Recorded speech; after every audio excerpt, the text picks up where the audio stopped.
Hello, everyone. Welcome to the Sovereign Frontier podcast, where we explore the cutting edge of decentralized technologies, innovation, and culture.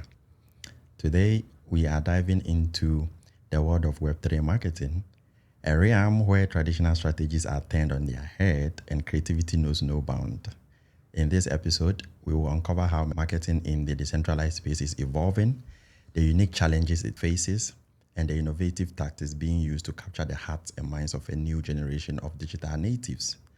And so joining me today is Samantha from TestNet. Samantha, welcome to the Sovereign Frontier podcast. Hi, thanks. Excited to be here. Yes. So the way we do it is that right from the onset, especially for our first time guest, we like to know your background and how you got into the Web3 space. So could you share with us how you got into the Web3 space and your background? Yeah, sure. My background's in writing. That's what I studied in college, and I always wanted to kind of bring my writing skill set into my career. So, studied English and writing in college, and then got into a small Web2 startup right after and was doing some marketing there. And while I was there, I was also learning about crypto on the side. And I actually came in through DAOs.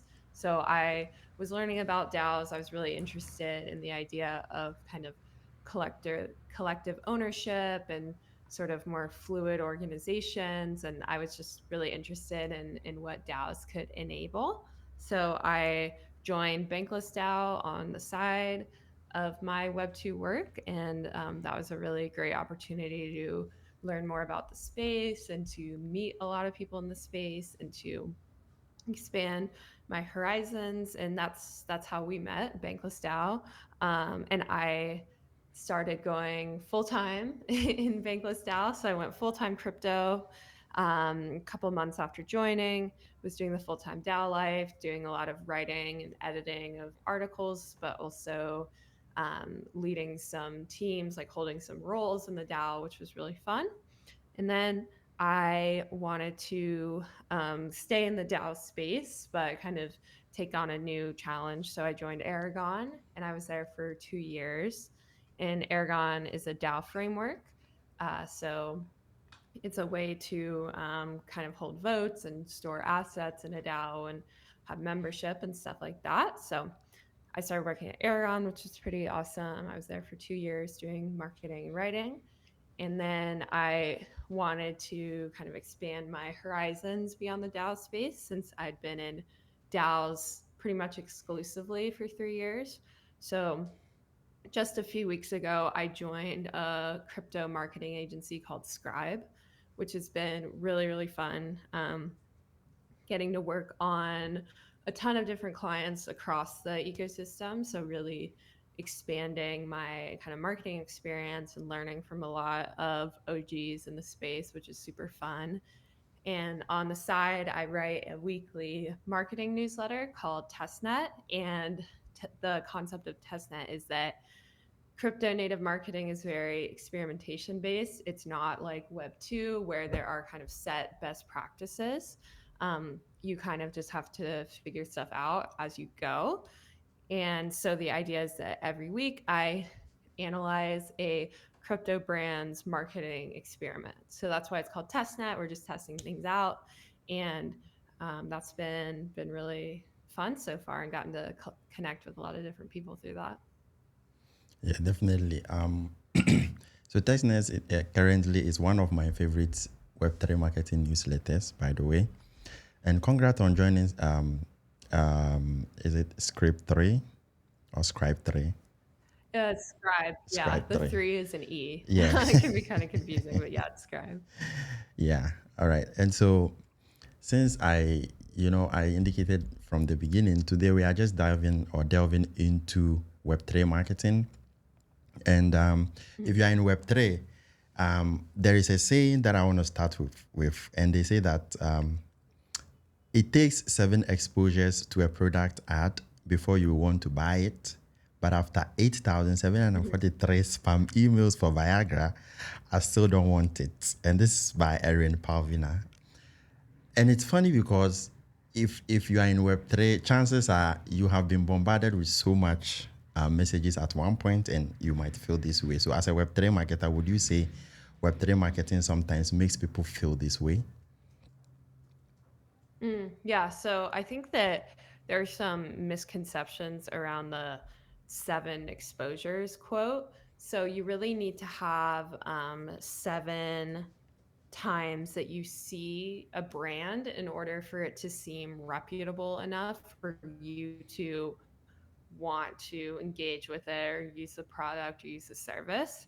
Um, so, for example, if you just see a random brand once on your Twitter feed, you're not likely to want to use their product or maybe put TVL in their, or I mean, put tokens into their TVL and their protocol, right? Like it's just a random brand to you. It could be a scam, it could be whatever. But if you see it twice on your Twitter feed, if you hear one person mention it in a podcast, if you see it sponsoring a newsletter, if you see it in a Blockworks article, if you see it in kind of all these different places, you're more likely to see it as something that's reputable. And that doesn't necessarily mean like, oh, now I'm going to go buy it or use the protocol or hire the service just because I saw it 7 times or just because I saw it 70 times. Like it might not, you might not be the target audience for that. And so you can think of something like a more traditional Web2 brand, like think of the Nike swoosh. Everyone always talks about the Nike swoosh in marketing because you see it all the time. And, even like maybe I don't want to necessarily wear Nike stuff. I'm not the target audience for it, but I see it so much that I know it's a reputable brand and I know that it's something that like has a lot of weight to it. So, yeah, I'd say that there's a bit of a difference there. Awesome. So, I mean, talking about Nike, how does Web3 marketing differ from traditional marketing? Yeah, so I'd say that people are a lot more skeptical of new products.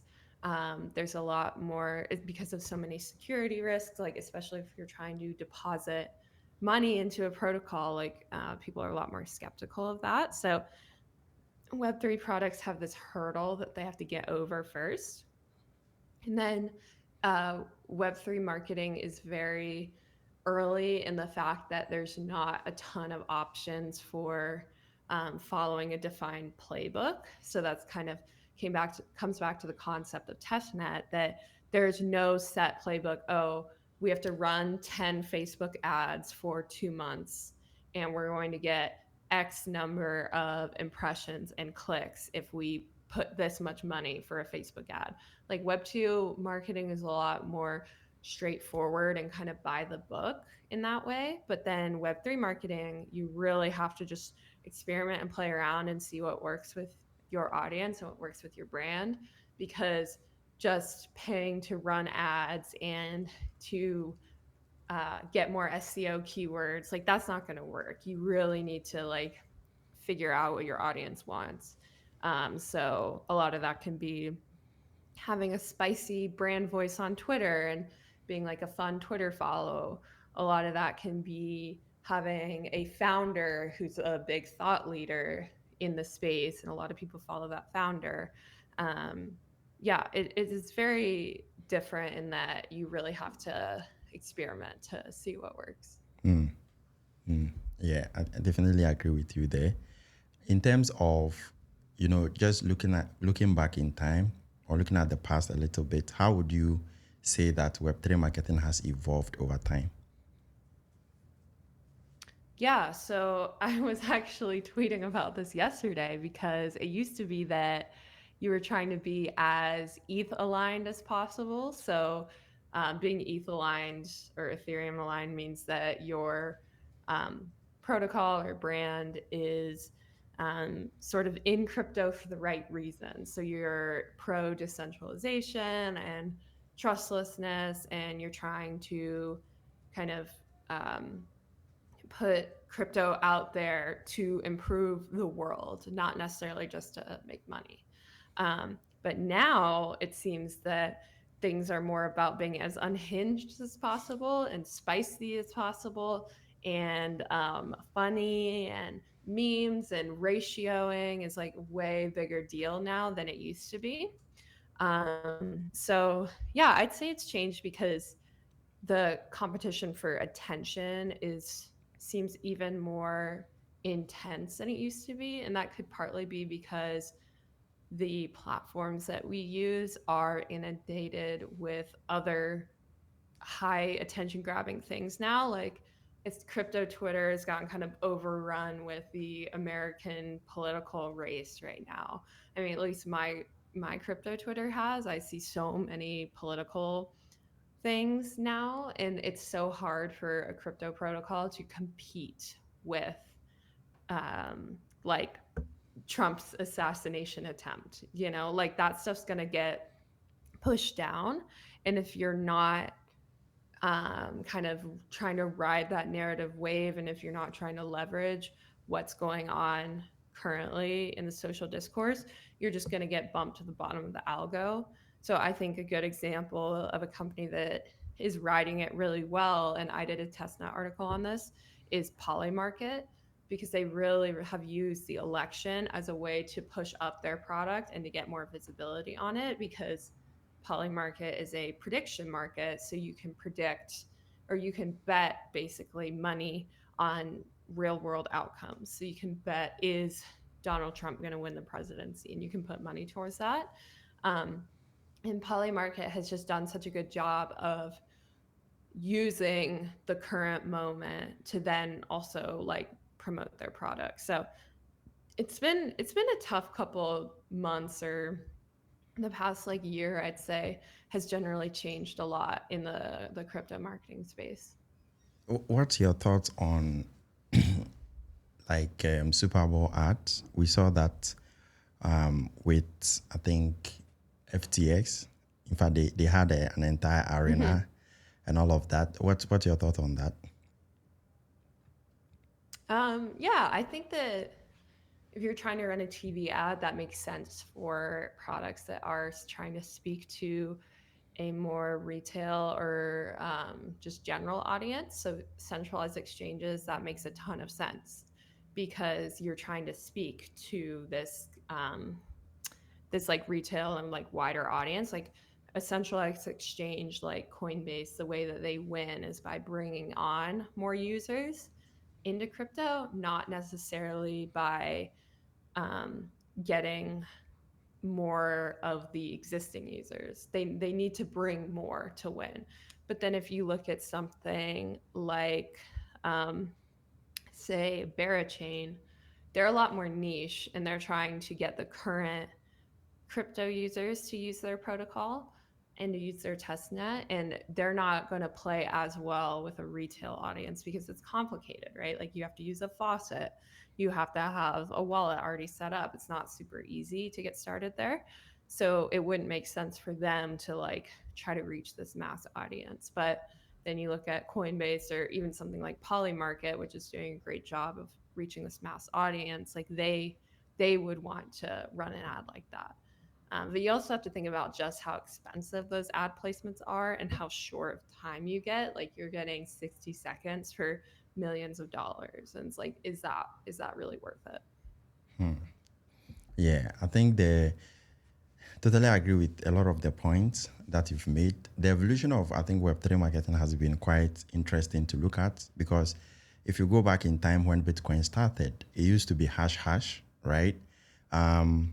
The people who initially, adopted the technology, they didn't want to talk about it even, right? And then we had this period where we started having businesses come in. And then some of those businesses really didn't do well in terms of what they were using the technology for. So a typical example is Mount Gox, right? So they came in, and because of that, it dealt a blow to the entire space. And gradually we've seen how now it's more opened, and so a lot of businesses are now more, I think they are more okay to now affiliate themselves with the space. And so what that means is that you now have a lot of traditional businesses that are now okay saying that, okay, the space is now cool, we can relate to it, or we can associate with it in a way that will not affect our brand, right? And so you now have some really really wild, marketing stuff and businesses that are now associating. You even mentioned Nike. I think Adidas too has done something, and so I think it's been a very interesting evolution as far as Web3 marketing is concerned. So Definitely. yeah, what how do you, I think one of the key things when it comes to Web3 marketing, and a lot of Web3 stuff has to do with how to measure success, right? um, in fact, even within Bankless DAO, we had this entire period where we debated a lot what success metric for certain projects would look like. And so as what how do you measure success in Web3 marketing? Yeah, I think that a really engaged audience is usually the best thing to look at. So, do you have an audience that is retweeting, quote tweeting, replying, um, creating their own memes, um, joining the Discord, joining the Telegram, being active there? Because that audience is really what carries your narrative forward and carries your product forward. Um, Whereas if you don't have a very engaged audience, you're kind of just speaking into the void. So I would look at that, and you have to look at a lot of different metrics. But all of the marketing that you do in Web3 should serve the business goals of the product or protocol or service that you're creating. So that could be things like getting more TVL on the stack. If you're trying to get more TVL, you need to do marketing that is going to attract whales or institutions or people who are have more TVL. If you're trying to get just more pure wallet usage, like you just want as many wallets as possible using it, then you want to look at things like reaching a wider swath of people. Maybe you want to run a podcast ad. Maybe you want to run like a points program or something. So I think success really depends on the type of product you're marketing. So this is a spicy one, and I like your thought on this. So I think that when I look at Web3 marketing in general, and from the conversation that we've had so far, Web3 marketing is very, very community centric, and Web2 marketing is very, very product centric.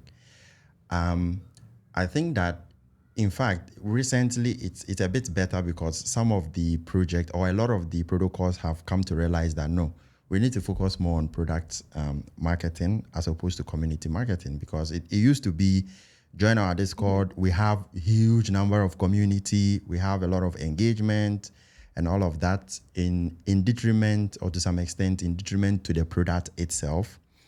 And so community centric versus product centric versus community centric marketing. Should Web3 focus more on product instead of community?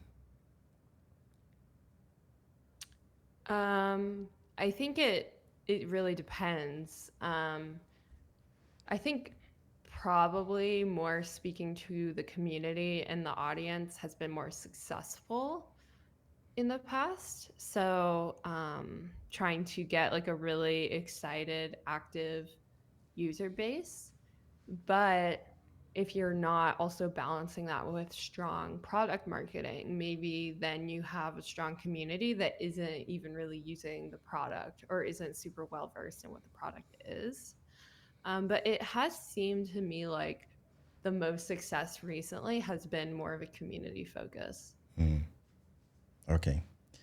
All right. And so at this point, I'd like for us to delve deeper into some of the articles on TestNet. And if you are listening to the podcast right now, I highly recommend you subscribe to TestNet newsletter. It's available on Paragraph. It has some really, really awesome information and education as far as Web3 marketing is concerned. And if you are a Web3 marketer, yeah, I don't know what you would do if you don't subscribe. So yeah, highly recommend it. So let's start off with, there is a Web3 marketing is a competitive sport, right? We have there is an issue like that. Could you expand on this? What do you mean by Web3 marketing is a competitive sport? Yeah, so it's very competitive because you're trying to gain the attention and interest of this very small group of people that is willing to really move around their time, attention, capital, uh, interests based on the current meta. So it's very hard to get a dedicated user base that's not just kind of like moving around to try the different protocols and products. So all of the brands have to compete really hard to get these users. And you're seeing that right now in the L2 wars. Pretty much every L2 right now is competing for the same protocols, the same decentralized applications, and the same users. And it gets very, very competitive. So, um, yeah, you're not, especially in most crypto marketing. Like if you don't work for a centralized exchange that is trying to reach more of a retail audience that's outside of crypto, you're competing for a very kind of niche group of people. So that's kind of where the idea comes from. It's the same user base or the same market, and everyone is going after the market. So yeah, um, I think it's very interesting. A quick follow-up question, right, is, so how do you differentiate in such a market, right? So take, for example, a project or even an L2. So how do you differentiate in such a competitive market? Mhm.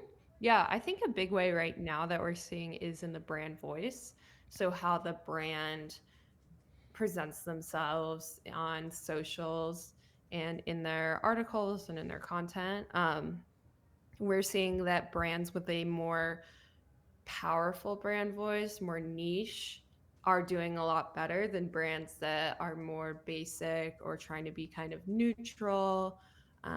So some examples are Barachain, Monad, Eigenlayer is a bit of an example there as well. Like people who take a stand and say, they say what they think. They're not trying to please all sides. They're trying to really just like make a statement, whether it's being like super spicy or whether it's being um, like introducing new technology that not everyone like might agree with. For example, like there's a whole restaking debate a couple months ago, is an example of that. So I think being very like definitive in your brand voice and the uniqueness of your products, and not being afraid to say this is our niche, this is our corner, we don't need to please everyone. I think a lot of the issues that some L2s have run into is they're trying to be an L2 for everyone, they're trying to please everybody, they're trying to walk these lines. I think that the L2s that focus more on a very, very specific use case, a very specific audience, will in the end kind of come out on top because they will have such a dedicated user base. So, yeah, I think brand voice is critical, and especially as more companies are using AI to write their content, things sound very generic, things sound the same.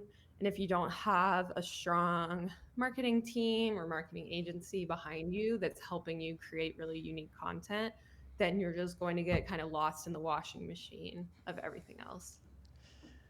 Which I think it's also quite risky, right? Like taking a stance, Hmm. it's a bit more risky, but the upside too is a lot. If you get it right, you become very unique, and you're able to carve out your niche in this competitive space. But then, if the crypto culture rejects it, it's sometimes very difficult to to come back up. And so and I'm saying this in connection with, like, historically, if you look at the Bitcoin forks, right? There are a lot of Bitcoin killers out there who had their own narratives, right? So, and yet, Bitcoin has persisted and won over time. And so I think that, yes, whilst it's very important that you are able to, carve out your own niche and take a stance, you also have to understand the risks that it comes with and know that it's more riskier in that regard, but it's also more rewarding. And so, yeah. Yeah. Yeah. So talking about the narrative, right? How can projects better manage their narratives to gain and maintain user trust in a way that they don't jump ship tomorrow when a new L2 launches? Yeah, I think this is where writers and community managers are super important. So you need to have a great pulse on what resonates with your community, what works for them, what doesn't work for them, because not every crypto community is going to be the same. And just really being embedded in it and empowering the community to make their own content and to make their own memes that are related to the product, and not having such a tight grip on the brand and kind of letting the community run with the brand is really really powerful thing. And that's something we've seen with Monad that's been super cool to watch, is the communities really run with that brand and run with those memes and that lore. Um, but if you keep too serious of a grip and too tight of a grip, then people aren't going to be able to really like experiment and innovate and have fun, and then they'd be more likely to maybe run over to the other product when it's launched, the other brand. But something that is really challenging and that I've been trying to think about a lot is, after you do an airdrop or after you finish up a points program, how do you retain users and retain your audience from going to the next airdrop farm, right? Like, how do you continue that momentum after an airdrop? And I'm I'm starting to think about, like, what are some tactics that companies can use to kind of fight through that lull that a lot of people are seeing post airdrop and post TGE. So it's kind of my next thing that I'm gonna be thinking about a lot. Yeah. Talking of points and airdrops, okay, so this is, Hmm. let me drop a spicy take and get your thought on this. Then we go back to the test Okay. net tenet, right? So point, net positive or negative for Web3 marketing or the Web3 space in general? Mm, yeah, it's a hard one because points are a great way to get a lot of interest in your protocol, but it kind of becomes a race to the bottom and a never ending competition between products to have the better points program. And I think that they just get super messy.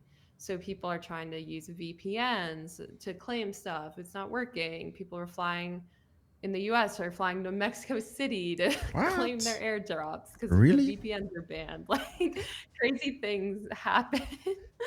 um, because like people get geo blocked and stuff like that.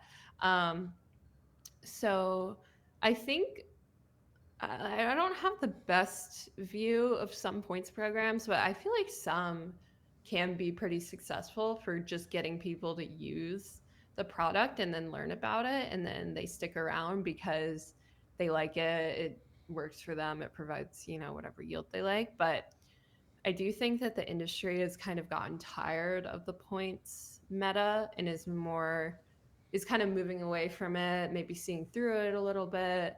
So it'll be interesting to see what happens there. I'm definitely interested to see if points, if a year from now, if we're still talking about them. Yeah, yeah, definitely.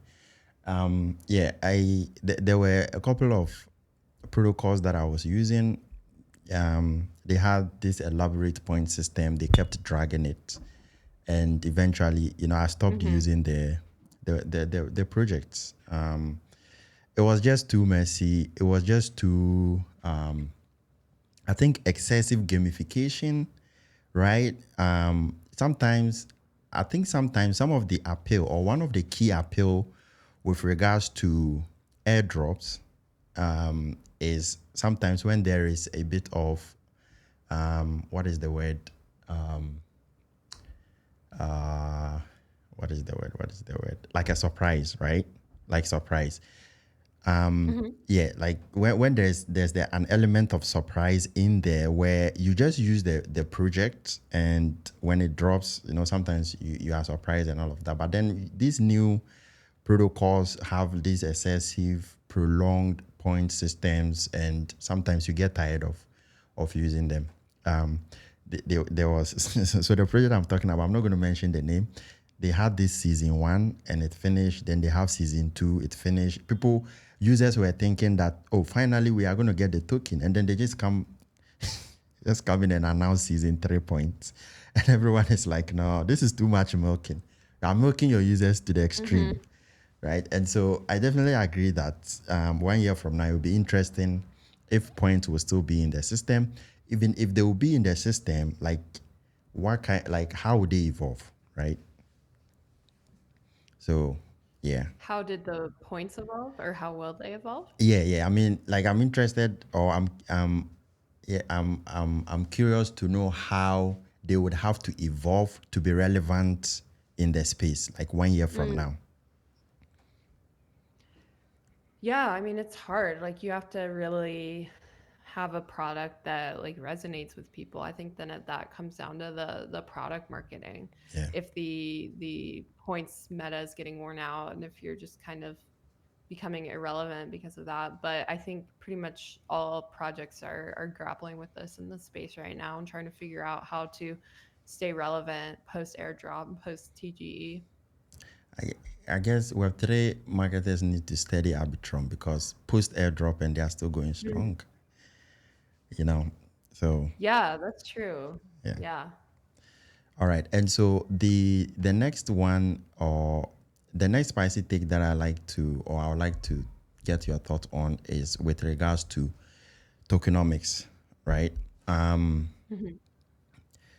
have Web3 largely ignored marketing as part of tokenomics for pumponomics, for numbers go up, instead of like really figuring out how they can big in proper marketing strategies into their tokenomics? What do you think? Mhm. Yeah, I think if the marketing is overly reliant on the token, then you're going to have kind of the mercenary capital, right? Like, you're going to have people coming in and out rather than really retaining your users. Um, so I'd say that if all of your marketing is like a token drop, then it's probably not very good marketing. All right, cool. If all your marketing is token drop, you probably don't have marketing. Need to get in touch with Samantha. All right, and so let's quickly look at some of your favorite Web3 marketing campaigns you've seen so far. Are there any um, really creative or successful Web3 marketing campaigns that you've come across? Yeah, I think Polymarket has been really great with doing a lot of news hijacking. So they use what's going on in the news to kind of create new prediction markets and then get more interest. And it's just a really great way for them to stay like top of feed. Um, I think Monad and Barachain have done a lot of interesting things with community-based marketing and memes, and just being very tongue-in-cheek and funny. Um, I think I like the balance Trezor is walking with marketing to kind of crypto natives and Bitcoin holders and people like that, but then also trying to grow the pie and bring in more crypto users and kind of market more like a traditional tech company. I think that that's been super interesting. Um, I think that Base is a really cool example because they focus so much on the ecosystem. So they really amplify a lot of ecosystem players. I mean, if you look at their feed, it's full of quote tweeting projects that are on base. And so I think that really helps builders get more of an audience, and they just all really help each other a lot. And I think that's quite cool.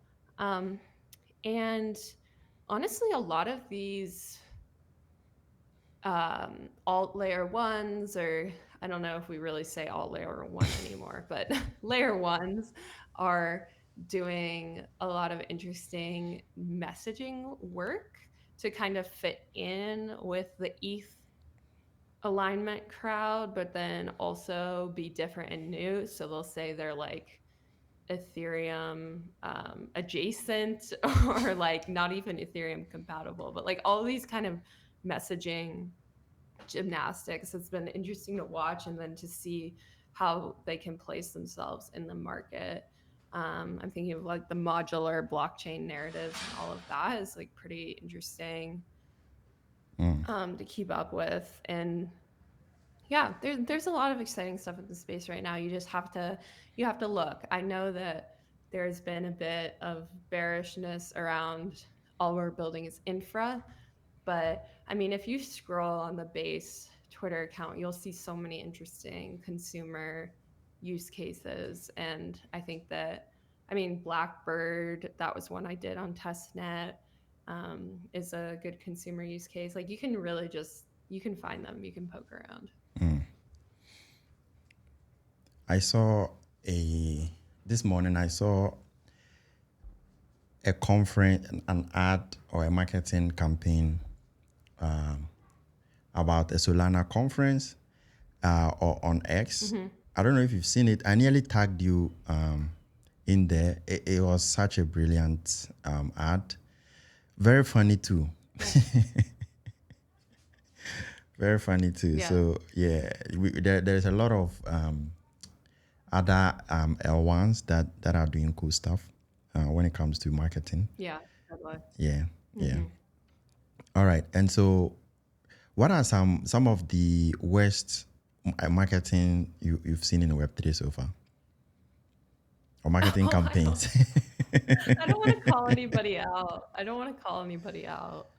Mm, um, yeah, I think just like broadly, if you're trying to be too serious in corporate, that's pretty bad mm, unless you are trying to attract people outside of crypto specifically. So unless you're a Coinbase, you should not be super corporate. That's where I'd go as something that doesn't work. mm. Yeah, and also I think one more thing is that the era of being a maxi is kind of over. Hmm. Um, yeah, so there's that too. All right, since Yeah.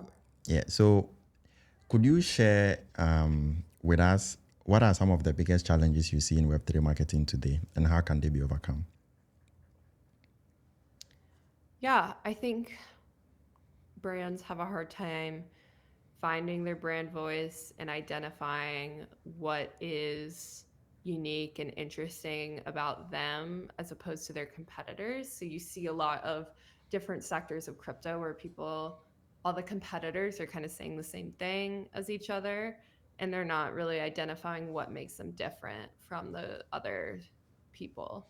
So that's a big challenge. I think brands are also struggling with walking the line between engaging and spicy and overly provocative or offensive.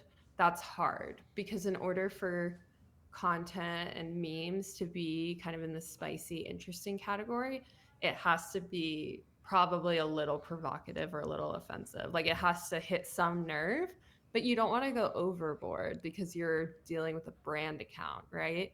So I think one way to solve both of those things is to really lean on the founder and the founder's account.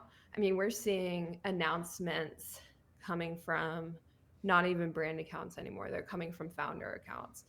Memes related to the products are coming from founder accounts because when you're a person, you have a lot more leeway over being a little spicier than this like big brand can. So I'd say that that's been a challenge. And then, of course, like the founder doesn't have time to do all of this. So, how are you going to build them a content strategy? How are you going to schedule things out that they can work on or that they can post and kind of tweak so that it's in their brand, their own personal voice?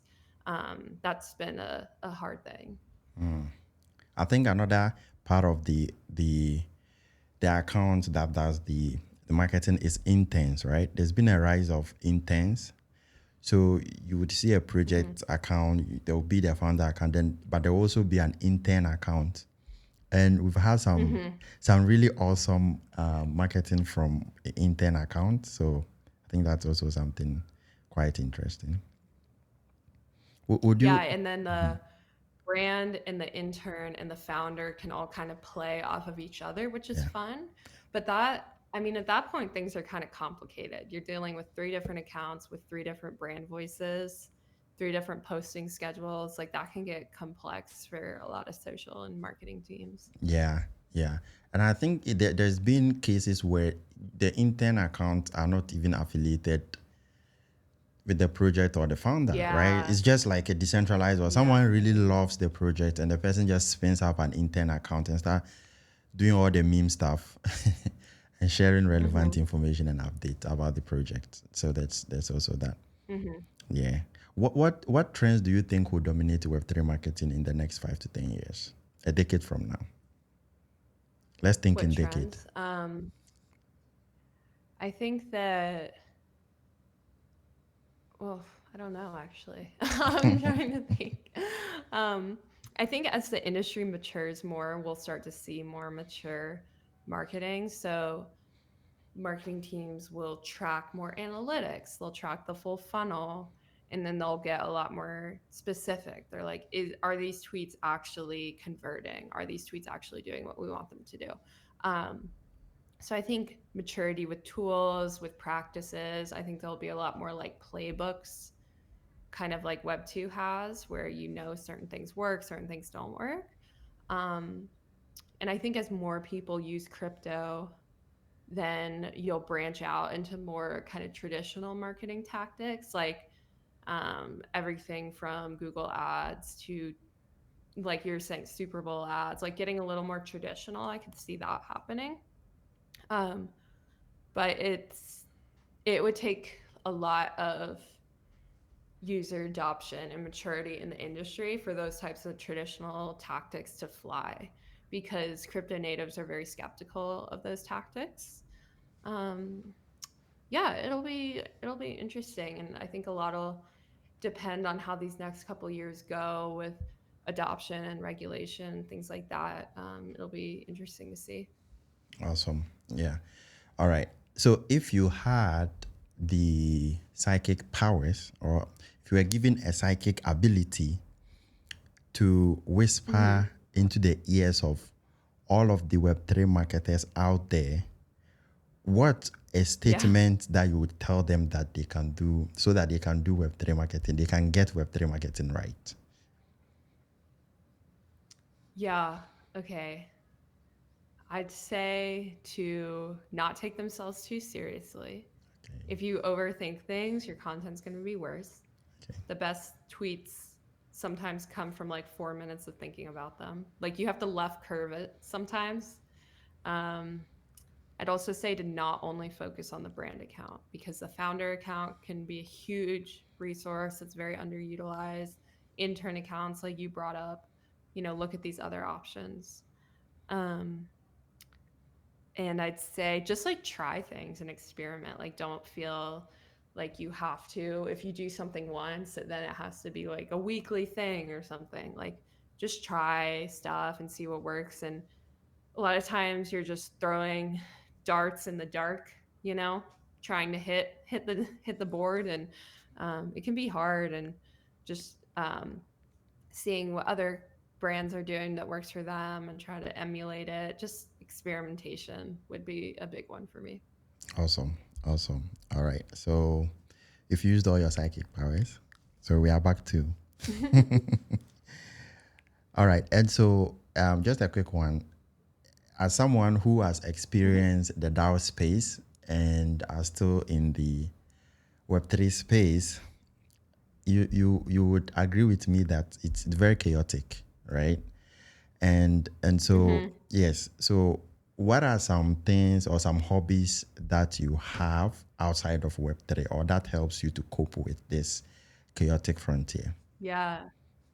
Yeah, I totally agree. It's so chaotic. You have to get away. I really love doing mountain sports. So I'm a trail runner and distance runner. Love doing big runs in the mountains. Um, I also love skiing. I do a lot of ski mountaineering. So that's when you go uphill as well as downhill. So that's something I really love. And bike, like cycling to like gravel and mountain biking. So if I'm not doing crypto stuff, I'm probably outside in the woods in the mountains. I also love like cooking and reading, and those are some more of like my restful activities. But yeah, definitely being outside is my biggest one. Can you share a fun fact about yourself since you got into Web3 that Yeah. not many people know about?